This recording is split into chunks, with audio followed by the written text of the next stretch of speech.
तो आज तारीख है 15 अप्रैल 2026।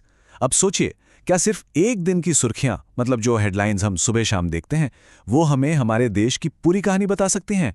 हाँ, चलिए आज की सबसे बड़ी खबरों को जरा गहराई से देखते हैं और समझने की कोशिश करते हैं कि ये सब मिलकर आखिर क्या तस्वीर बनाती हैं। आज हम यही देखने वाले हैं कि कैसे हजारों किलोमीटर दूर ईरान में हो रही एक मीटिंग मुंबई के स्टॉक मार्केट में हलचल मचा सकती है, या फिर बिहार में हुआ एक पॉलिटिकल उलटफेर कैसे दिल्ली की सड़कों पर दौड़ते ट्रकों के लिए नए नियम बना सकता है। और इन सब के बीच एक आम इंसान की जिंदगी वो कैसे चलती है, सब कुछ आपस में जुड़ा है। तो चलिए शुरुआत करते हैं बाजार और कूटनीति से। ये देखते हैं कि दुनिया के मंच पर हो रही एक छोटी सी हलचल का भी सीधा असर हमारी जेब पर कैसे और क्यों पड़ता है। देखिए, अमेरिका और ईरान, इनके बीच बस बातचीत की एक खबर आई और हमारे यहाँ भारतीय बाजार में एकदम से जोश भर गया। पर सवाल यह है कि ऐसा क्यों? देखिए, बात सीधी सी है। पश्चिम एशिया में शांति का मतलब है कि तेल की कीमतों में स्थिरता आ सकती है, और भारत जैसी अर्थव्यवस्था के लिए ना, ये बहुत बड़ी राहत की बात है। बस इसी एक उम्मीद ने इन्वेस्टर्स का कॉन्फिडेंस बढ़ा दिया। और इस भरोसे का नतीजा आपके सामने है। बीएसई सेंसेक्स में सीधा 1200 पॉइंट्स का उछाल। ये सिर्फ एक नंबर नहीं है, बिल्कुल नहीं। ये एक सीधा साधा संकेत है कि हमारी इकोनॉमी दुनिया में हो रही घटनाओं से कितनी गहराई से जुड़ी हुई है। आप इसे मार्केट के मूड को मापने वाला एक पावरफुल बैरोमीटर कह सकते हैं। और देखिए, ये सिर्फ कोई हवाई बातें या अंदाजा नहीं है। जो एक्सपर्ट्स हैं, जैसे जियोजित इन्वेस्टमेंट्स के chief investment strategist doctor VK Vijay Kumar, वो भी इस बात को कंफर्म कर रहे हैं।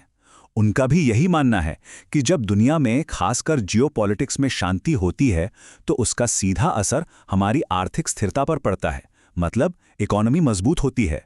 तो ये तो हुई बाजार की बात।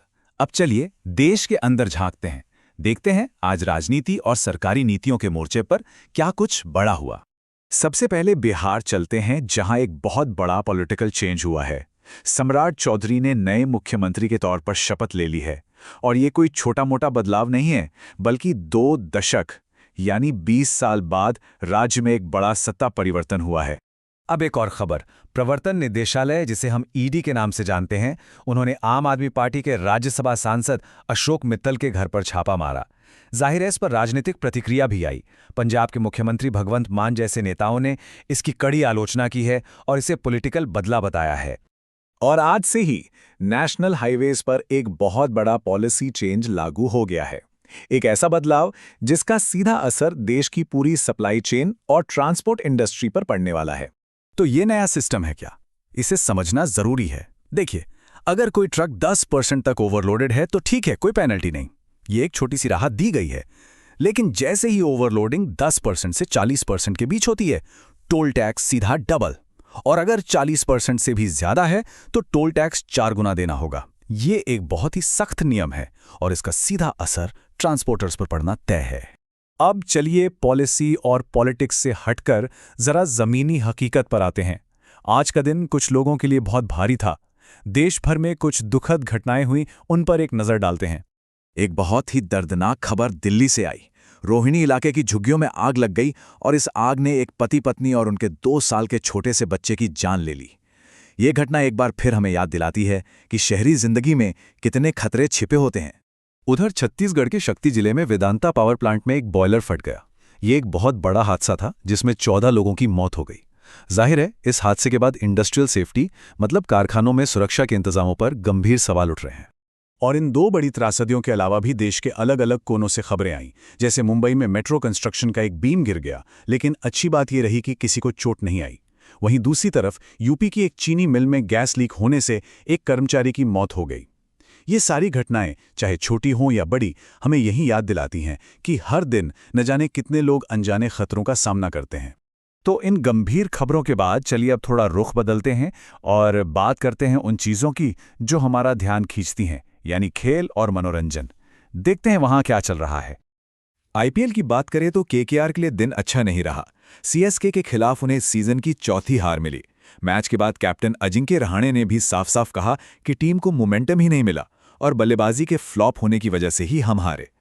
और एंटरटेनमेंट की दुनिया में भी पूरा एक्शन है। इस हफ्ते बड़े पर्दे पर आ रही है अक्षय कुमार की हॉरर कॉमेडी भूत बंगला। तो वहीं ओटीटी पर भी धूम है। नेटफ्लिक्स पर राजकुमार राव की टोस्टर आ रही है। मतलब दर्शकों के लिए मनोरंजन का पूरा इंतजाम है। तो ये थीं दिन भर की कुछ बड़ी खबरें। अब अगर इन सारी अलग अलग कहानियों को एक साथ जोड़कर देखें तो आज के दिन की क्या तस्वीर उभरती है। चलिए इसे समेटने की कोशिश करते हैं। तो देखिए आज के दिन ने हमें क्या क्या दिखाया। एक तरफ तो हमारा बाजार जो दुनिया की खबरों पर उछल रहा है, दूसरी तरफ हमारे ही देश में राजनीतिक सत्ता बदल रही है, और इसी दिन कहीं आग तो कहीं धमाके में आम लोगों की जिंदगियां खत्म हो रही हैं। और इस सब के बीच क्रिकेट और सिनेमा का जुनून वो भी अपनी जगह बना हुआ है। एक ही दिन में कितने अलग अलग रंग है। तो आज का दिन जिसमें उम्मीद भी थी, बदलाव भी था, दुखद हादसे भी थे और एंटरटेनमेंट भी। अब सवाल ये है कि इन सब खबरों के बीच असल में क्या मायने रखता है। ये एक सवाल है जिस पर सोचना बनता है।